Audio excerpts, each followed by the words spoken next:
Et le sujet, c'est as-tu la crainte de Dieu? On pourrait traduire peut-être différemment. Où en est la crainte de Dieu dans ton cœur? Est-ce qu'elle est toujours présente? Est-ce qu'elle s'est évaporée? Où en est-elle? Alors, pour introduire notre réflexion, on va aller dans le livre de la Genèse, le livre des commencements.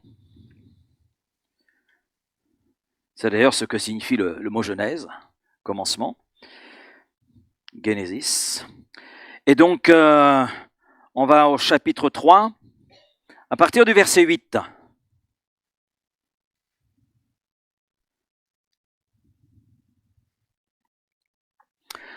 Pour situer rapidement le contexte, le chapitre 3, c'est après la création, les cieux, la terre, tout ce que la terre renferme, tout ce que les cieux contiennent. Et puis Dieu a créé l'homme, la femme, Adam et Ève. Et puis il y en a un qui s'est introduit dans ce parcours, c'est Satan, qui a pris la forme d'un serpent. Et on sait, Satan, c'est le père du mensonge, nous dira Jésus. Et il arrive et puis il remet en doute dans le cœur d'Adam et Ève ce que Dieu avait dit. Et bien sûr, ils en sont arrivés à désobéir. Et nous lisons, juste après cette désobéissance, donc à partir du verset 8, « Alors ils entendirent la voix de l'Éternel Dieu, qui parcourait le jardin vers le soir. Et l'homme et sa femme se cachèrent loin de la face de l'Éternel Dieu au milieu des arbres du jardin. Mais l'Éternel Dieu appela l'homme et lui dit, « Où es-tu » Je crois qu'il pourrait nous dire la même chose ce matin. « Où es-tu » C'est embarrassant d'entendre de la part de Dieu cette question, « Où es-tu » Où en es-tu? Il répondit, « J'ai entendu ta voix. » Ça, c'est la réponse d'Adam. « J'ai entendu ta voix dans le jardin et j'ai eu peur.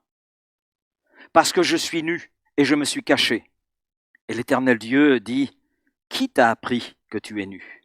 Est-ce que tu as mangé de l'arbre dont je t'avais défendu de manger ?» Première scène de ménage. L'homme répondit, « La femme que tu as mise auprès de moi m'a donné de l'arbre et j'en ai mangé. » Et l'Éternel Dieu dit à la femme, « Pourquoi as-tu fait cela ?» La femme répondit, « C'est pas moi, c'est le serpent. Le serpent m'a séduite et j'en ai mangé. » Vous pourrez lire la suite, voir comment Dieu traite les choses. La première expérience humaine que nous voyons, ou première émotion, a été la confiance. C'est ce que nous voyons quand on lit le début, les chapitres 1er et 2 du livre de la Genèse. L'homme avait confiance en Dieu, avait d'ailleurs une entière confiance en Dieu, avait confiance en la vie. Et dans cette confiance, l'homme s'épanouissait et vivait dans une réelle harmonie avec son Créateur. Quand je lis le début du verset 8, Dieu parcourait le jardin. Et quand on lit le texte, qu'on s'arrête tout particulièrement sur le texte, en fait, c'était l'habitude de Dieu de parcourir le jardin. Mais pourquoi? Pour aller à la rencontre de sa créature et converser avec sa créature. C'est pas formidable? Adam et Ève étaient dans cette intimité avec Dieu, dans ce dialogue avec Dieu, dans cette confiance avec Dieu. De cela, j'en retire un enseignement qui est là précieux. L'être humain n'a pas été créé pour le malheur. Nous n'avons pas été créés pour le malheur. Nous avons été créés pour le bonheur. C'était là le plan de Dieu pour Adam et Ève, mais c'était là le plan de Dieu pour l'humanité. Mais c'est l'homme lui-même, l'être humain lui-même, qui a construit son malheur. L'homme, à un moment donné, a choisi de s'émanciper de Dieu, et avec bien sûr la complicité de Satan, il en est arrivé à pécher contre Dieu, en manifestant de la rébellion. La rébellion n'est pas simplement attachée j'allais dire, aux citoyens français, c'est international, c'est attaché à la nature humaine, parce que le péché d'Adam nous concerne aussi. Nous avons cet héritage, triste héritage, mais nous reprenons à notre compte cet héritage. Il suffit de regarder l'état de notre monde. Là, on a assisté à la première scène de ménage. Mais quand on considère en France que pour les couples mariés, 50% de ces couples vont divorcer au bout de 4 ans, donc on voit que les choses se perpétuent. Parce que la nature humaine, à partir de ce moment, a été corrompue. Corrompue. Et continue de se corrompre. Et les choses vont en s'amplifiant. En s'amplifiant. Donc, avec la complicité de Satan, l'homme en est arrivé à pécher contre Dieu, à manifester la rébellion, la désobéissance. Et la première émotion qui prit place dans le cœur de l'homme à ce moment-là, eh bien, c'est la peur, avec certainement une part de honte, mais c'est la peur. Dieu arrive, comme tous les soirs, il arrive dans le jardin. Adam, où es-tu? Oh, Adam! Moi, je vous rassure, Dieu savait très bien ce qui s'était passé. Si vous cherchez à cacher quoi que ce soit à Dieu, c'est pas la peine, de toute façon, il sait tout. Il sait tout. Et puis, Adam, quand même, sort de sa cachette. Je suis là. Je ne me suis pas présenté à toi parce que j'ai peur. C'est la première émotion à la chute qu'Adam ressent. Et à partir du moment où l'homme a péché, toutes sortes de peurs sont venues l'habiter. Vous savez que la peur, ça vous prend dès votre naissance. Dès votre naissance. Première chose que l'enfant qui sort du ventre de sa maman fait, c'est pleurer. C'est pleurer. Il y a une peur qui s'installe. On parle de la peur du nourrisson, on parle de la peur de l'enfant, on parle de la peur de l'adolescent. On parle de la peur de vieillir. Vous avez peur de vieillir? De toute façon, que vous ayez peur ou non, de toute façon, vous allez vieillir. Quelqu'un m'a dit cette semaine que j'étais vieux. Comme si je ne le savais pas. Merci de me l'apprendre. La peur découlant du péché d'Adam est ce qui nous définit en partie. Je dis cela parce que la peur d'Adam et Ève lors de la chute est la peur qui est commune à tous les hommes. Cette peur qu'Adam a manifestée alors que Dieu lui disait « Où es-tu » ? C'est cette peur qui nous caractérise. C'est cette peur qui habite notre cœur. C'est cette peur qui habite notre humanité. Et à partir du moment où l'homme a pris de la distance par rapport à Dieu vis-à-vis de Dieu, eh bien la peur le ronge. Il faut souligner qu'avant la chute, avant la désobéissance, Adam et Ève éprouvaient une crainte de Dieu. Dans le sens où ils avaient un profond respect de Dieu, un profond respect de sa grandeur. C'est ainsi que nous avons défini d'ailleurs la crainte de Dieu il y a 15 jours. La crainte de Dieu, c'est le respect de Dieu, la révérence. Parce qu'on reconnaît qui est Dieu, on reconnaît sa grandeur, sa grandeur. Les cieux racontent la grandeur de Dieu, racontent la puissance de Dieu. Waouh! Cette semaine, en venant à l'église, nous avons vu un rouge-gorge. Ça faisait un moment que j'en avais pas vu. Un rouge-gorge qui était là, sur le muret. Et qui me disait, Laurent, dépêche-toi de rentrer parce qu'il fait froid. Et j'étais là avec Raphaël, je dis, mais ça fait longtemps que j'ai pas vu un rouge-gorge. Ouais. Il a même pas eu peur de moi.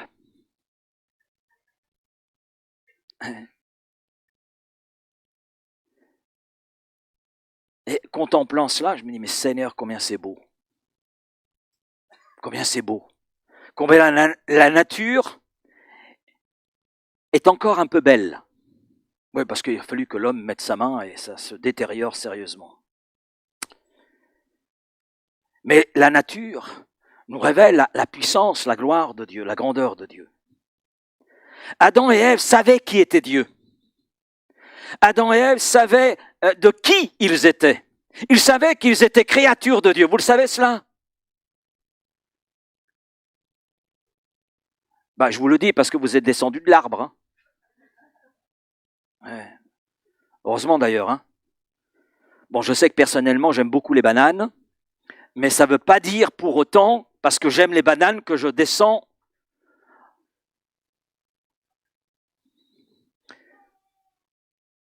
Bien que mon prénom soit Laurent, mon nom, c'est pas Houtan.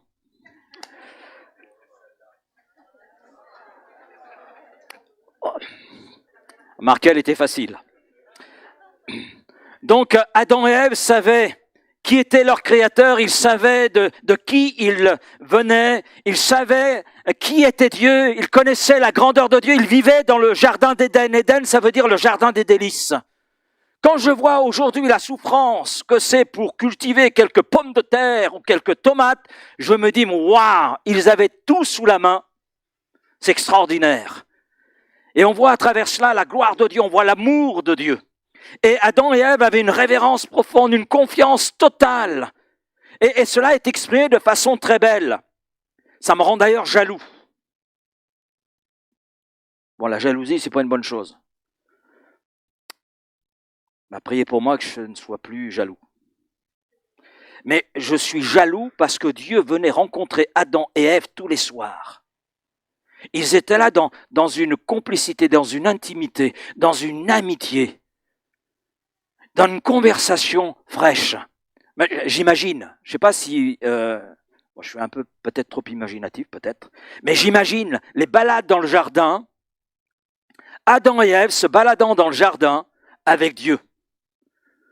Et disant, waouh, comment tu as fait pour créer ça? Et Dieu dire, comment s'est passée ta journée? Oh, les narcisses sont bien poussés aujourd'hui. J'ai pas eu besoin de les arroser, mais c'est tellement beau. J'imagine les conversations qu'ils pouvaient avoir. Tout cela dans l'intimité, tout cela dans le respect, tout ça dans une confiance totale. Adam et Ève vivaient dans la présence de Dieu. Ce qui m'amène à donner quelques éléments supplémentaires concernant la crainte de Dieu. La crainte de Dieu, oui, c'est avoir ce profond respect dans notre cœur de la personne de Dieu. Reconnaître sa grandeur, savoir de qui nous sommes. Mais la crainte de Dieu, c'est aussi le commencement de cette intimité avec Dieu. Et la crainte de Dieu se nourrit de cette intimité.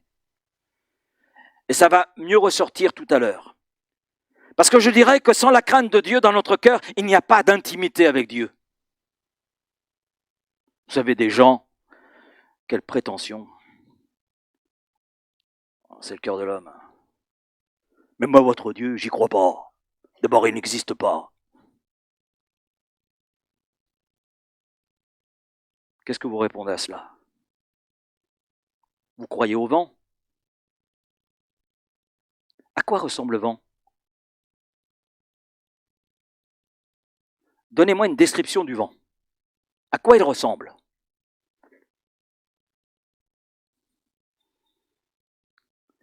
Vous ne le savez pas, et moi non plus. Oui. Pourtant, les effets du vent, vous les ressentez. Surtout dans notre région, on parle du Mistral. Hein?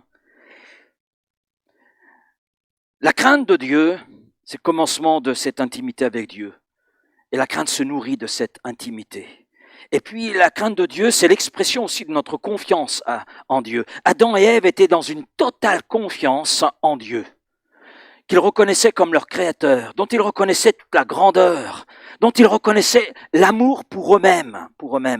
Et puis, la crainte de Dieu, c'est l'expression de notre obéissance à Dieu. Il n'y a pas de crainte sans obéissance, il n'y a pas d'obéissance sans la crainte. Tout se trouve lié quand on regarde bien. Et c'est ce dernier point sur lequel le diable s'est penché. C'est là focalisé sur le terrain de l'obéissance. Quand il a vu l'obéissance, il dit, si je touche l'obéissance que l'homme peut avoir en Dieu, si je touche sa confiance qu'il peut avoir en Dieu, je le ruine. Je le ruine. Et ses plans n'ont pas changé. C'est toujours sur ce point qu'il met le focus. Et c'est sur ce terrain-là qu'il est intervenu au niveau d'Adam et Ève. Et par son discours séduisant, eh bien, il a semé le doute. Il a remis en question la confiance qu'Adam et Ève pouvaient avoir en Dieu. Et cette crainte respectueuse de Dieu telle que je viens de la décrire, eh bien, a disparu du cœur d'Adam et Ève pour faire place à la peur. À la peur qui caractérise notre humanité aujourd'hui, qui la définit aujourd'hui. Les peurs, elles sont de toutes sortes. Et d'ailleurs, il y a des sondages qui ont été faits, vous pourrez vérifier, montrant que pour 73% des Français, il y a la peur du demain. La peur du demain. La peur de l'inconnu. La peur parce qu'on ne sait pas où va ce monde. Alors quand on lit la Bible, on sait où ça va. Voilà, ça va dans le mur, on ne peut pas aller ailleurs. On ne peut pas aller ailleurs. D'ailleurs, on le voit dans différents domaines, ceux qui se font les champions de l'intégrité, je m'aperçois qu'aujourd'hui, ils ont quelques soucis avec la justice. Détournement de fonds, etc. Conflit d'intérêts. Bref. Proverbe 9, verset 10, le commencement de la sagesse, c'est la crainte de Dieu. Et j'ai trouvé cela intéressant. Le commencement de la sagesse, c'est la crainte de Dieu. La Bible nous enseigne que c'est au moment où l'homme s'est éloigné de Dieu qu'il a perdu la crainte de Dieu. Et à partir de là, mais qu'est-ce qui est arrivé? La crainte de Dieu qui conduit à avoir de la sagesse. Et le mot sagesse, dans ce verset en hébreu, c'est intelligence, discernement. Ce qui veut dire que le commencement de la sagesse, c'est la crainte de Dieu. Donc quand il y a la crainte de Dieu telle que je l'ai définie, telle qu'Adam et Ève pouvaient la vivre, lorsqu'elle est là, cette crainte de Dieu, eh bien, elle nous permet d'avoir le discernement, l'intelligence, et de pouvoir, à partir de là, prendre les bonnes décisions, d'aller dans les bonnes directions. Mais tout cela, à partir de la chute, Adam et Ève l'ont perdu. L'ont perdu. Au moment où l'homme s'est détaché de son Créateur, c'est la peur qui est venue habiter son cœur. Une autre forme de crainte, mais ce n'était plus la crainte de Dieu. Et cette peur, cette autre crainte, avec tout le wagon qui va avec, est venue habiter le cœur de l'homme. Et cette autre forme de crainte a conduit l'homme dans la folie. Dans la folie. Et aller dans des directions opposées à Dieu. Où est Dieu dans notre société aujourd'hui? Quelle place donnons-nous à Dieu dans ce monde?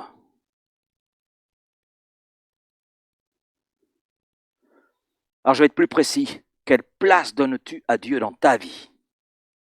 Dans ta vie.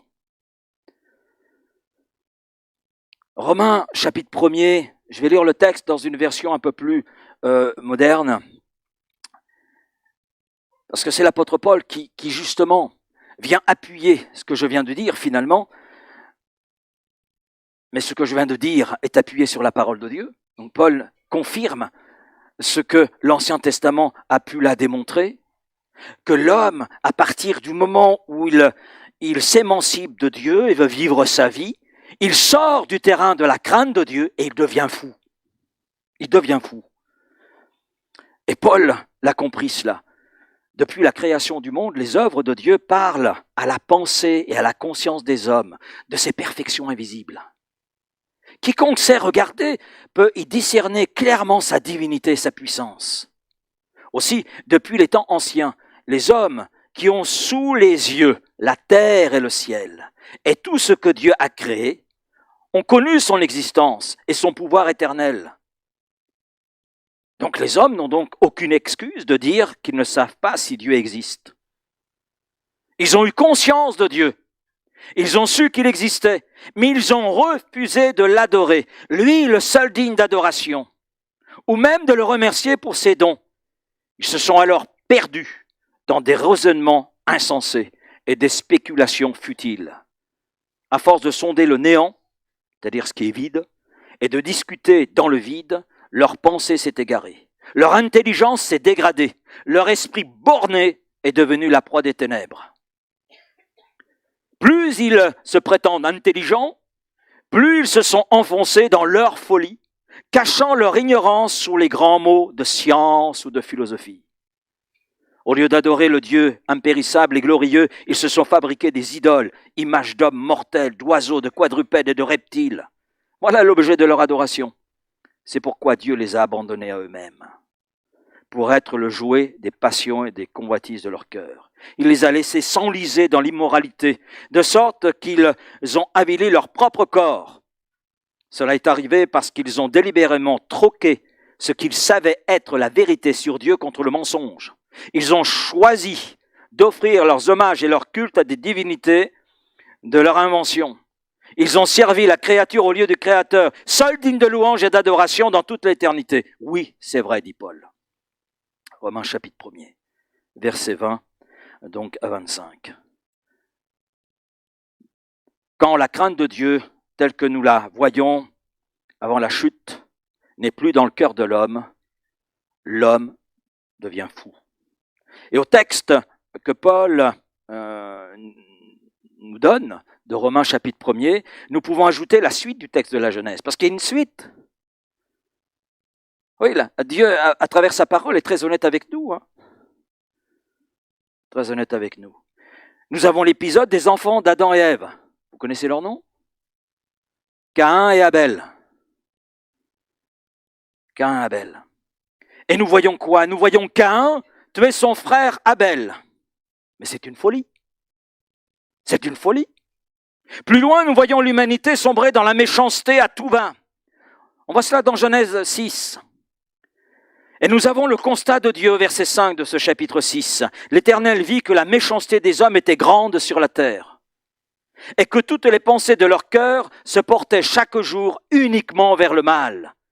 L'Éternel se repentit. Se repentit quand d'avoir fait l'homme sur la terre, et il fut affligé, attristé dans son cœur.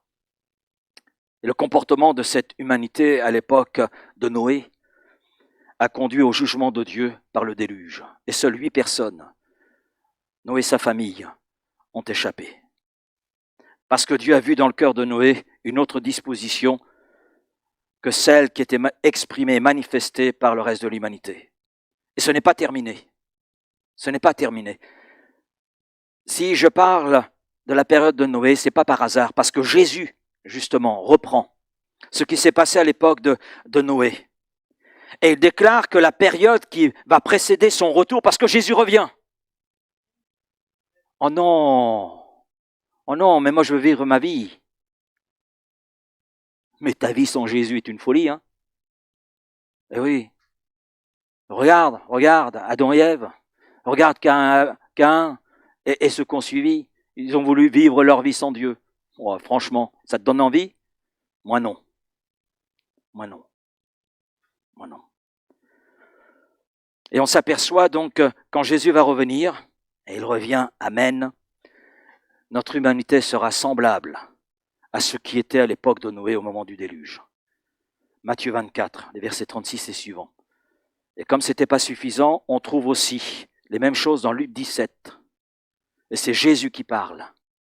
Jésus est la vérité. Et Jésus nous dit la vérité. Et au regard de l'actualité mondiale, nous pouvons poser la question, où est la crainte de Dieu? Ne sommes-nous pas rentrés dans une folie semblable à celle qui était à l'époque de Noé? Quand on voit tout ce qui se passe autour de nous, n'est-ce pas la folie qui prédomine? La crainte de Dieu, qui était dans le jardin d'Éden, est absente du cœur de l'homme. Quand la crainte n'est plus dans le peuple de Dieu, ce peuple devient fou. Il ouvre la porte à toutes sortes de folies. Je vais lire un texte, il se trouve dans 1 Samuel chapitre 12, on a l'exemple du peuple d'Israël, le peuple choisi de Dieu, le peuple de l'ancienne alliance. Et au verset 20, Samuel dit au peuple, « N'ayez point de crainte, n'ayez point de crainte. Vous avez fait tout ce qui est mal, mais ne vous détournez pas de l'Éternel et servez l'Éternel de tout votre cœur. Ne vous en détournez pas, sinon vous iriez après des choses de néant qui n'apportent ni profit ni délivrance, parce que ce sont des choses de néant, vides. L'Éternel n'abandonnera point son peuple à cause de son grand nom, car l'Éternel a résolu de faire de vous son peuple. Loin de moi aussi de pécher contre l'Éternel, de cesser de prier pour vous. Je vous enseignerai le bon et le droit chemin. Notez bien. Craignez seulement l'Éternel et servez-le fidèlement de tout votre cœur, car vous voyez quelle puissance il déploie parmi vous. Mais si vous faites le mal, vous périrez, vous et votre roi, c'est-à-dire ceux qui gouvernent. Le peuple de Dieu, Israël, a péché contre Dieu. Vous lirez le contexte dans Samuel 12. Et pourtant, Israël sait que Dieu est à la fois bon et à la fois terrible. Le peuple d'Israël sait que Dieu est puissant. Il sait que c'est par la puissance de Dieu qu'il est sorti de l'esclavage d'Égypte. Il sait que c'est par la puissance de Dieu que ce peuple a été nourri dans le désert alors qu'il n'y a rien. Mais Dieu a pris soin d'eux jusque dans les moindres détails parce que la Bible nous précise que leurs chaussures ne se sont même pas usées. Dommage pour les cordonniers. C'était une mauvaise période pour eux. Dieu a pris soin d'eux dans tous les détails. En plus, ce peuple râleur, assez français, ce peuple était là disant « Ouais, ça on en a marre, on veut de la viande ». Bah, Dieu leur a donné de la viande. En plus, sans effort. Sans effort. Et après, ils en avaient marre de la viande. Bon. Et quand il dit, on veut retourner en Égypte parce qu'il y avait des oignons. Oh, mais les oignons, ça fait pleurer.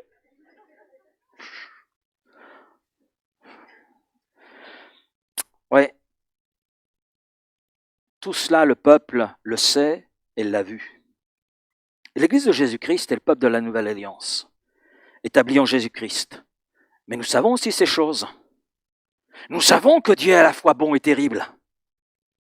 Nous savons que Dieu est puissant.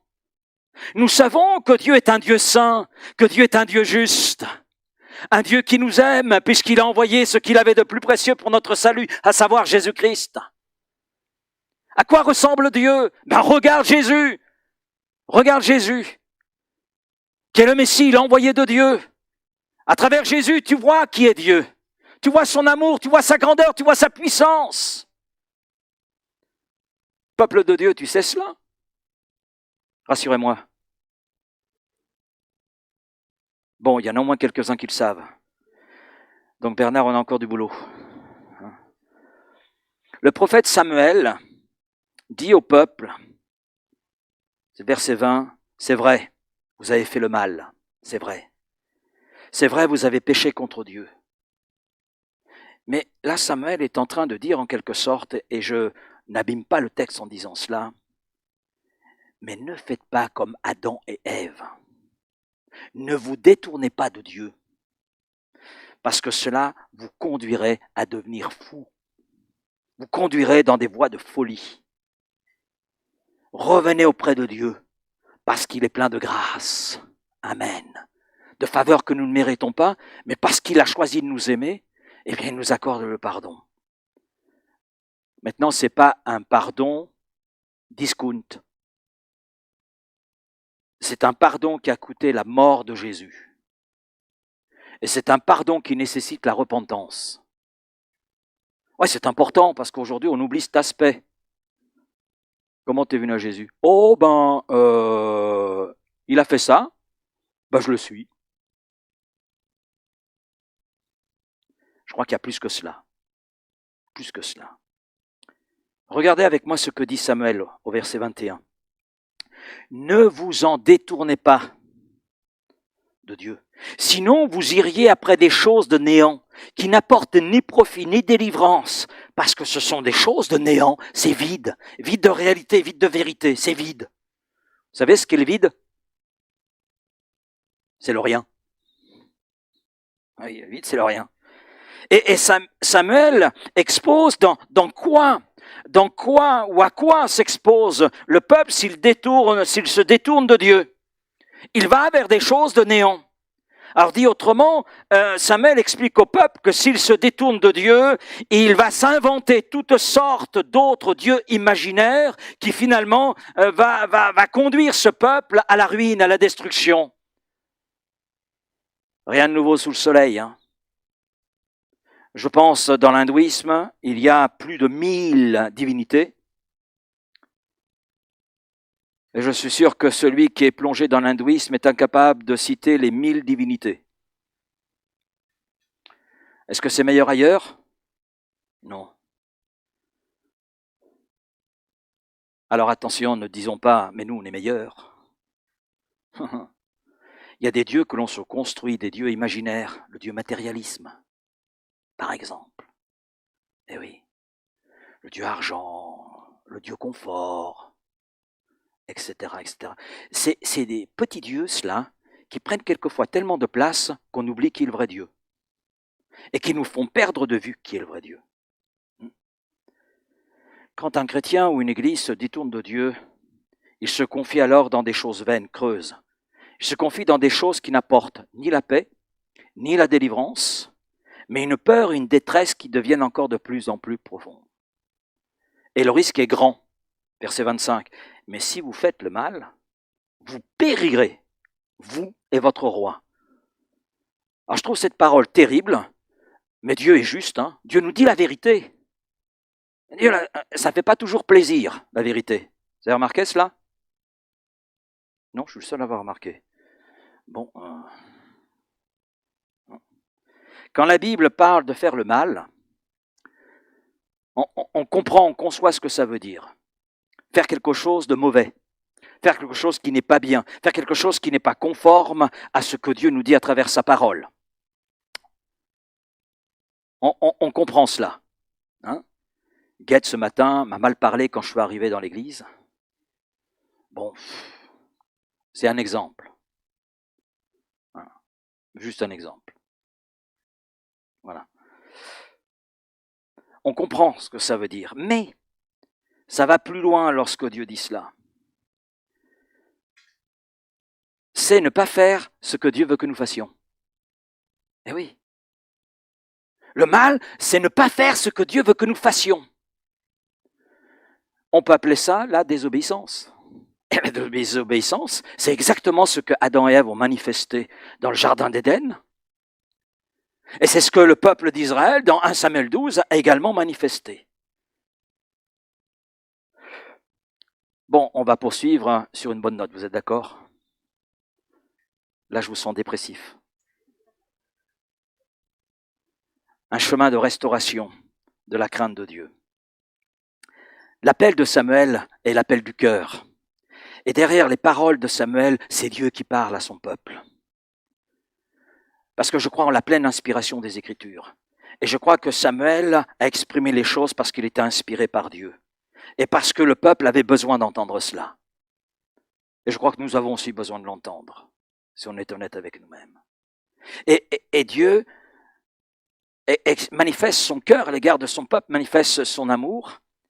Et il dit ceci, début du verset 24, « Craignez seulement l'Éternel et servez-le fidèlement de tout votre cœur. » Arrêtons-nous là-dessus.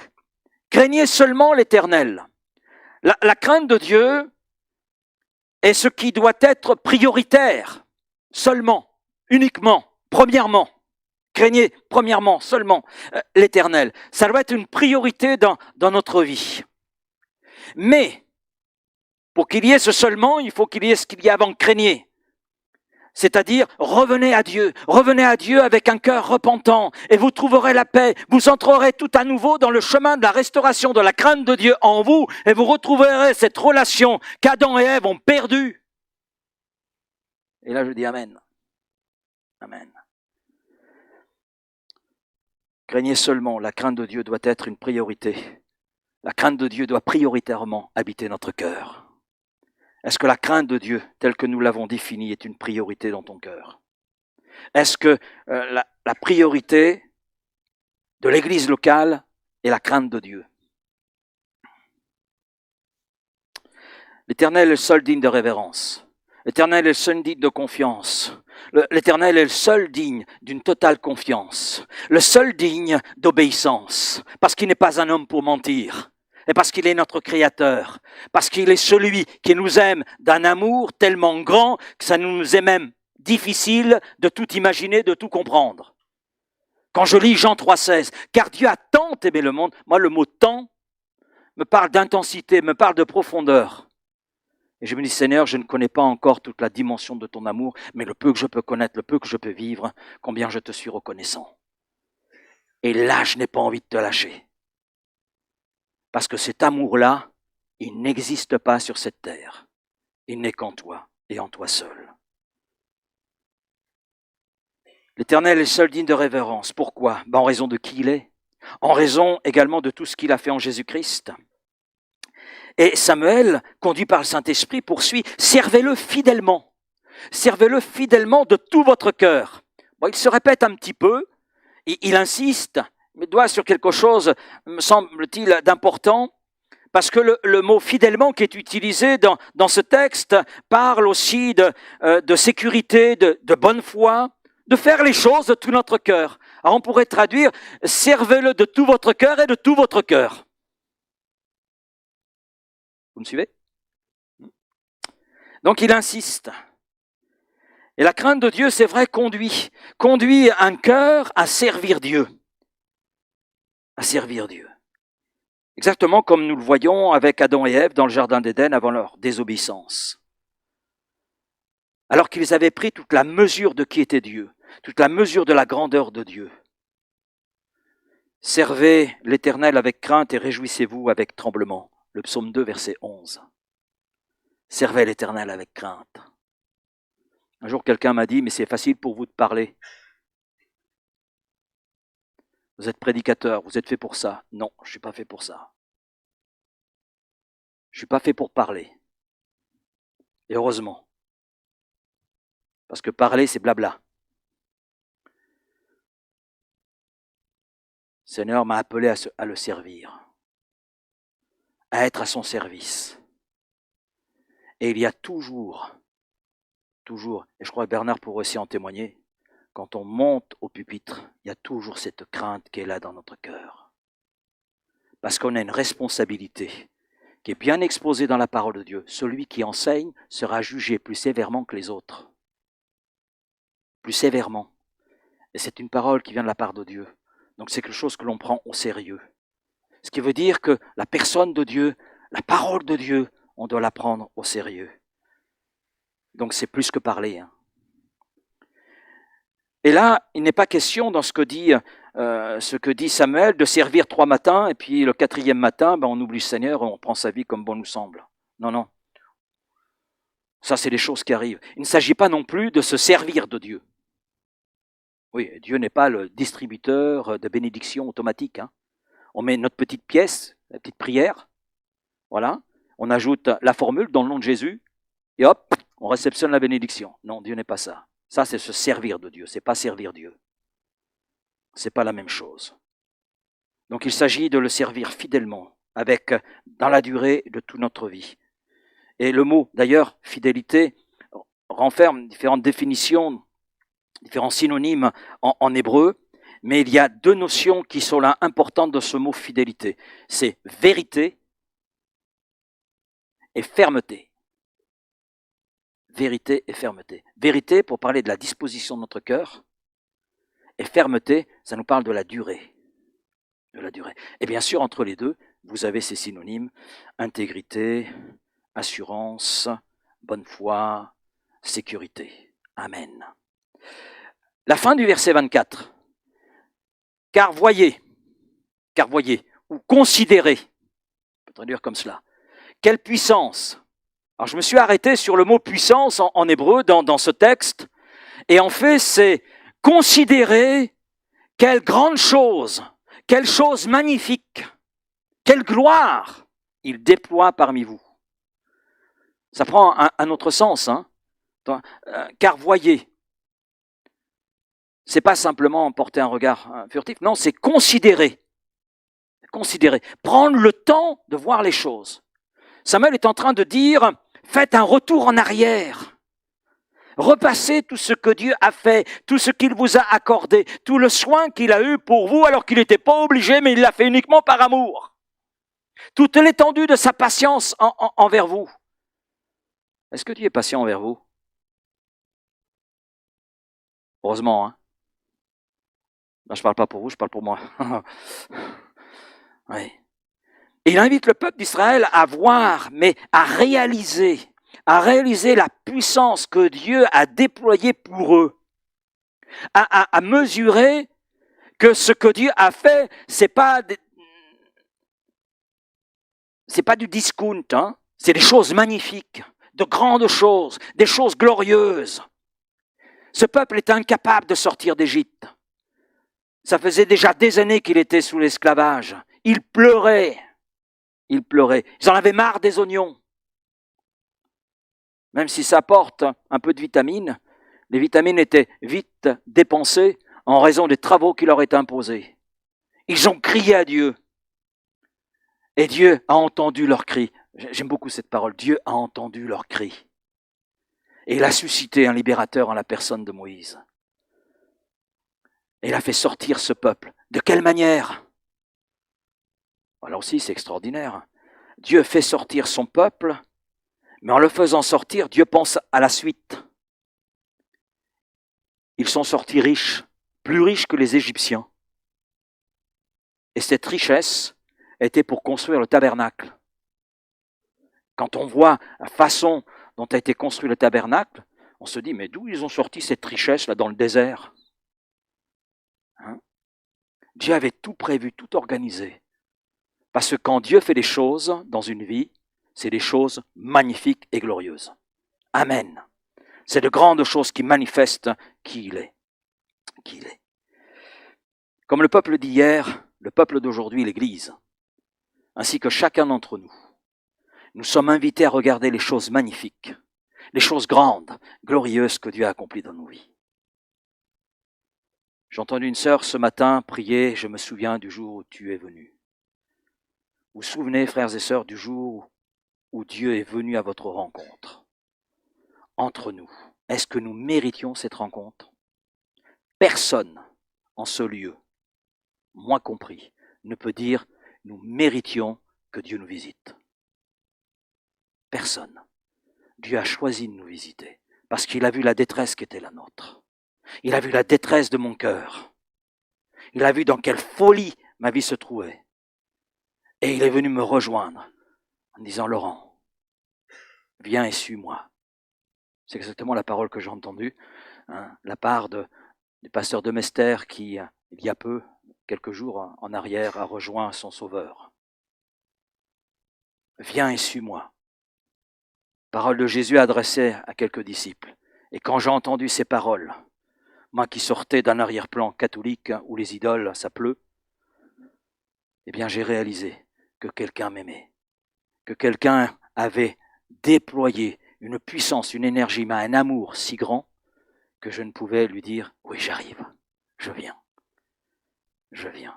Et ça, je ne le regrette pas. Est-ce que vous le regrettez? Si vous le regrettez, vous venez me voir à la fin de la réunion. Et je vous expliquerai. Oui, comme le peuple d'hier, nous, peuple de Dieu aujourd'hui, chacun d'entre nous, nous sommes invités à repasser dans notre cœur, à regarder, à considérer tout à nouveau les choses magnifiques, glorieuses que Dieu a réalisées. Ce qu'il a réalisé hier, il le réalise encore aujourd'hui. Et il le réalisera encore demain. Parce qu'il n'y a pas de changement en Dieu. Et dans nos cœurs, il veut trouver en priorité la crainte de Dieu. Quand on considère toutes ces choses, à partir de là, il n'y a qu'une chose qui vient habiter notre cœur, c'est la crainte, cette sainte révérente, telle qu'elle habitait le cœur d'Adam et Ève avant la chute. Je conclurai avec un texte de l'Écriture, Hébreux chapitre 12, verset 28. Je le lirai dans une version un peu différente de celle que nous connaissons, vous l'avez là sous les yeux. Soyons donc reconnaissants, puisque nous recevons un royaume inébranlable. Manifestons cette reconnaissance en servant Dieu, d'une manière qui lui soit agréable. servez l'Éternel fidèlement, comme nous l'avons vu, avec respect et crainte. Mais il y a aussi le verset 29, en effet, notre Dieu est un feu dévorant ou un feu qui détruit. Soyez donc reconnaissants puisque nous recevons un royaume inébranlable, parce que lorsque Dieu intervient dans une vie, il vient habiter cette vie. Habitant cette vie, c'est son royaume qui vient habiter nos cœurs. Manifestons cette reconnaissance en servant l'Éternel Dieu d'une manière qui lui soit agréable, avec respect, révérence, crainte, telle que nous l'avons définie. Parce qu'en effet, notre Dieu est un feu qui détruit. Et là, je dis Amen. Seigneur, que la crainte de Dieu telle qu'elle habitait Adam et Ève avant la chute, soit mon partage, qu'elle habite mon cœur aujourd'hui, demain et jusqu'au bout. Jusqu'au temps où toi, tu auras choisi de me reprendre. Parce que je ne sais pas pour vous, mais moi je veux entendre « Entre bon et fidèle serviteur dans la joie de ton maître ». Et ce mot « fidèle », c'est la traduction en grec du mot que nous voyons fidèlement dans l'Ancien Testament que nous avons lu ensemble. C'est la disposition que Dieu s'attend à trouver, mais elle ne peut être que s'il y a la crainte de Dieu. Alors qu'elle habite notre cœur à chacun, votre cœur, le mien, et qu'elle habite prioritairement l'Église de Jésus-Christ à Vitrolles. Amen. Merci Père pour ta parole. Merci pour ces quelques pensées partagées là très simplement, Seigneur. Oh, il y a bien des imperfections, Seigneur, bien des choses qui auraient pu être développées, mais Seigneur, tout cela, je le laisse à ton esprit pour agir dans nos cœurs, dans nos vies et nous conduire encore plus loin dans la compréhension de ce qu'est la crainte de Dieu, de ce qui doit être la priorité en nous. Merci Père pour tout ce que tu veux faire, Seigneur, dans chacun de ceux et celles qui sont là présents en ce lieu. Seigneur, tu bénis chacun, tu connais le cœur de chacun, tu connais le besoin de chacun, tu connais les dispositions de chacun et je crois, Père, que tu es celui qui encore aujourd'hui sait te révéler au cœur. Amen. Qui te recherche avec sincérité, qui te recherche avec vérité. Seigneur, tu sais te révéler encore aujourd'hui. Alors merci pour tout ce que tu vas accomplir, Seigneur, et je ne peux que te rendre la gloire parce que c'est à toi seul qu'elle revient et je te dis Amen. Amen. Amen.